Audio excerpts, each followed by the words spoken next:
చిన్నది కొన్నది. ఏంటి సనక అలా సన్నగా అయిపోయినావు? ఏటే ఎటకారానికి ఎటకారమా? ఎదకొచ్చిన ఎద్దులాగున్నాడు నీ కొడుకు. ఆడికి పెళ్లి చేయవేటి? గంగకి నా కొడుకి రాగానే పిలిచేస్తానన్నాడు ఆ నానాజీ. తీరా చూస్తే ఆటకెళ్ళి జైల్లో పడ్డాడు. ఓలే బండి, ఆ, ఈ గంగగుంట ఎయ్యేళ్ళు బతికించలాగున్నదేటే బాబు. ఏమంట? తలుసుకోగానే వెళ్ళిపోచ్చేస్తున్నది కదా.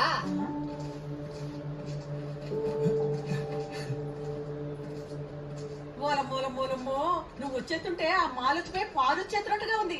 రాయే రాయే, ఎన్నాళ్ళైందే నిన్ను చూసి. ఓలే గంగ, నువ్వేంటి ఎలాగొచ్చేసినావు ఎండలో? నా కొబ్బరెడితే నేనే వచ్చేటోడు కదేంటి? ఓరు వారి గుట ఏటా తొందర, అన్ని ఎంటెంటనే అయిపోలేంటి? గంగ, నా బుల్లెట్ మీద కూకోవే, బొబ్బిలు మారానిలా ఉంటావు. కరెక్ట్ గా చెప్పావురా. దాన్ని పెళ్ళాడిరా బుల్లెట్ మీద ఏంటి? నువ్వు ఎక్కడ కూకోమంటే అక్కడ కూకుంటాది. నాదేట్ లేటు. ఎక్కువే గుంటది. నాకు 25,000 కావాలి. 25 ఏలేటే నన్ను పెళ్ళాడి 25 లక్షలు ఇస్తాను.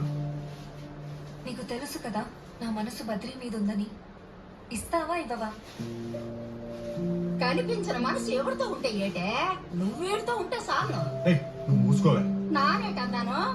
ఇంటి మొగుడిని పక్కనెట్టుకుని రంకు మొగుడితో సంసారం చేయమన్నట్టుంది నువ్వు చెప్పేది. గంగా, నువ్వు అడిగితే డబ్బులేటే ప్రాణం ఇచ్చేస్తాను, కానీ దేనికోసం చెప్పే. ఏడిచ్చేస్తావురా ఎడిరా కొడక?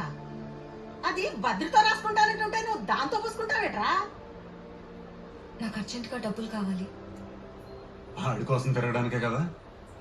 ముఖలింగం మాయ ఢిల్లీ దాకా మంత్రి గారిని కలవడానికి వెళ్ళాడు. ఫోన్ ఎత్తడం లేదు. నేనే ఏదో ఒకటి చేయాలి. ఏటు ముఖలింగం గాడా? ఆడు నీ ఫోన్ ఎత్తడు, నా ఫోన్ ఎత్తుతాడు. ఒక్క నిమిషం, ఇదిగో చూడు. ఏటి లింగం, ఈ మధ్య నవ్వు పడతలేదు, ఎక్కడున్నావు? ఏటి ఏమైపోను?